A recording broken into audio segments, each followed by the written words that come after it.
Ini pertanyaan dari Ibu Haja Ida Fatimah di Tanjung Anom, masih melalui WhatsApp-nya Radio Suara Tebu Irengkus.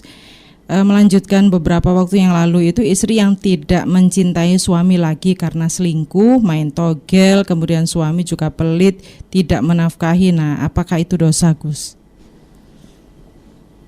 Cinta itu anugerah. Jadi orang atau istri tidak mencintai suami karena perilakunya yang kurang baik, dalam tanda petik, dalam menurut agama kurang baik, istri tidak mencintai, saya kira itu wajar. Artinya begini, seorang kalau melihat orang yang nggak baik, itu disuruh cinta kan susah. Ya. Disuruh cinta itu susah. Ya. Karena cinta itu bukan bagian dari manusia 100%. Jadi ada usaha manusia, ada perintah Allah. Maka ayatnya kan gini. Wa min ayati an khalaqalakum min anfusikum azwaja litaskunu ilaiha wa ja'ala bainakum mawaddatan wa rahmah. Allah menjadikan di antara kalian mawaddah, rasa cinta, wa rahmah, dan belas kasihan. Jadi ada campur tangan Allah Ta'ala, juga ada usaha kita. Karena Allah sudah menitipkan rasa cinta, tinggal memupuk rasa cinta, ini bagian dari kita. Karena ja'ala ini adalah menjadikan sesuatu yang sudah ada menjadi bentuk lain, ya. Setengah cinta menjadi cinta. Ini adalah usaha kita, ikhtiar kita. Allah sudah menitipkan di situ, tinggal kita merajut.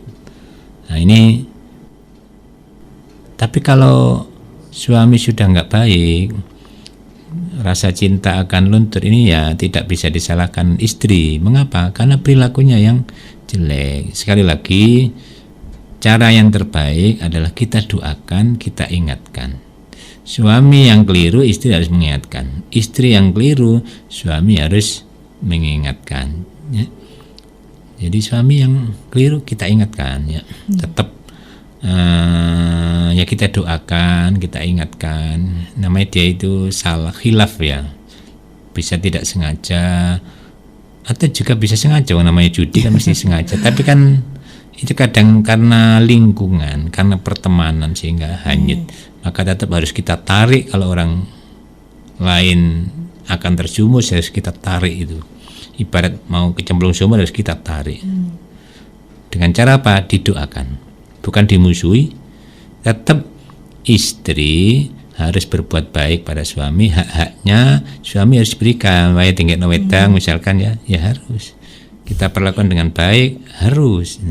Walaupun gergeten, jangan sampai tidak terlayani dengan baik, malah kabur dari rumah, nanti bahaya. Jadi tetap kita layani dengan baik, ya. Urusan dia keliru harus kita ingatkan, plus kita doakan. Saya pernah melihat orang selingkuh itu, istrinya puasa 40 hari, sembuh. Ya, jadi kadang-kadang suami itu kan macam-macam perilakunya. Jadi istrinya harus sabar dan mendoakan. Ada yang puasa, ada yang macam-macam. Saya kira sembuh dari Allah. Jadi beberapa pengalaman ada itu begini. Suaminya 10 hari pulang, kadang 5 hari, kadang 15 hari pulang. Kan tiap pulang mesti diomelin. Enggak pernah pulang, enggak mulai-mulai. Saya bilangi, harus dirubah mindsetnya, jangan negatif thinking pada suami. Dia sudah capek, pulang diuring-uring, kabur lagi, tambah repot lagi. Saya beri saran, barangkali suami itu temperamen, tolong nanti di rumah buatkan minuman, ajak duduk bareng, tanya permasalahannya, problemnya apa saja, pokoknya dia itu dapat obat di rumah. Minimal dia sudah kita perlakukan dengan baik, minum, makan, baru nek wis reda kita tanya masalahnya, itu lebih baik.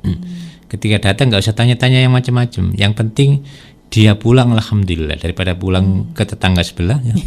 Nah, alhamdulillah panjenengan pulang sudah nggak bawa apa-apa, nggak masalah. Bawa dirinya sendiri itu sudah alhamdulillah. Ya, terus ya otomatis harus kita bekali doa istri itu, ya.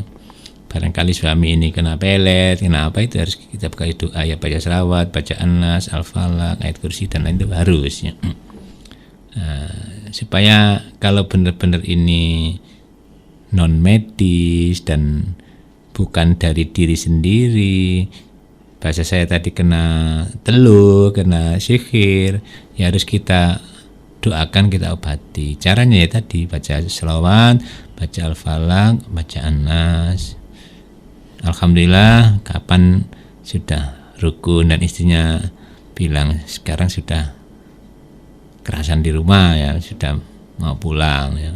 Nah ini jadi sekali lagi suami yang keliru, kewajiban kita untuk mengingatkan, walaupun main togel dan lain-lain itu kadang cuma pelampiasan istri yang kurang baik. Nomor 2 ya tampilan yang oke, aja dasteran terus di rumah. Lah istri dasteran terus ya gak nyaman di rumah, ya macak di rumah, tawa-tawa nek perlu. Ya itu penting ya. Jadi tampilan istri itu harus diatur ya, kayak bongkokan kayu ya. Jadi satu, berdoa tetap ya, mengingatkan harus, tampilan harus dirubah. Tampilan itu ya tampilan fisik dan tampilan kata-kata, perilaku itu harus kita rubah dengan baik ya. Nanti suatu saat suami akan berubah sendiri. Loh, istriku sudah luar biasa, ini kok tak tinggalkan eman-eman ya. Jadi seringkali itu orang laki-laki itu ya, semakin dikeras dia akan semakin menantang ya. Nah itu, maka jangan dikeras, dilunai, insya Allah dia akan menjadi luluh hatinya di mata Anda. Bayangkan Fir'aun yang kayak begitu kerasnya, itu luluh di hati istrinya namanya Siti Asia. Nah, itu karena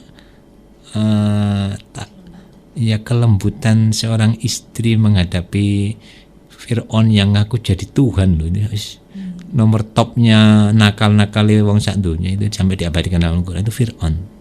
Tapi di mata istrinya dia taat. Maka ketika pembantunya menemukan Nabi Musa kecil ya di aliran sungai itu, maunya kan dibunuh oleh Fir'aun. Itu bisa diluluhkan hatinya oleh istrinya sampai Fir'aun tidak jadi membunuh Nabi Musa yang kecil dan akhirnya menjadi anak angkat di rumah sendiri. Bayangkan itu.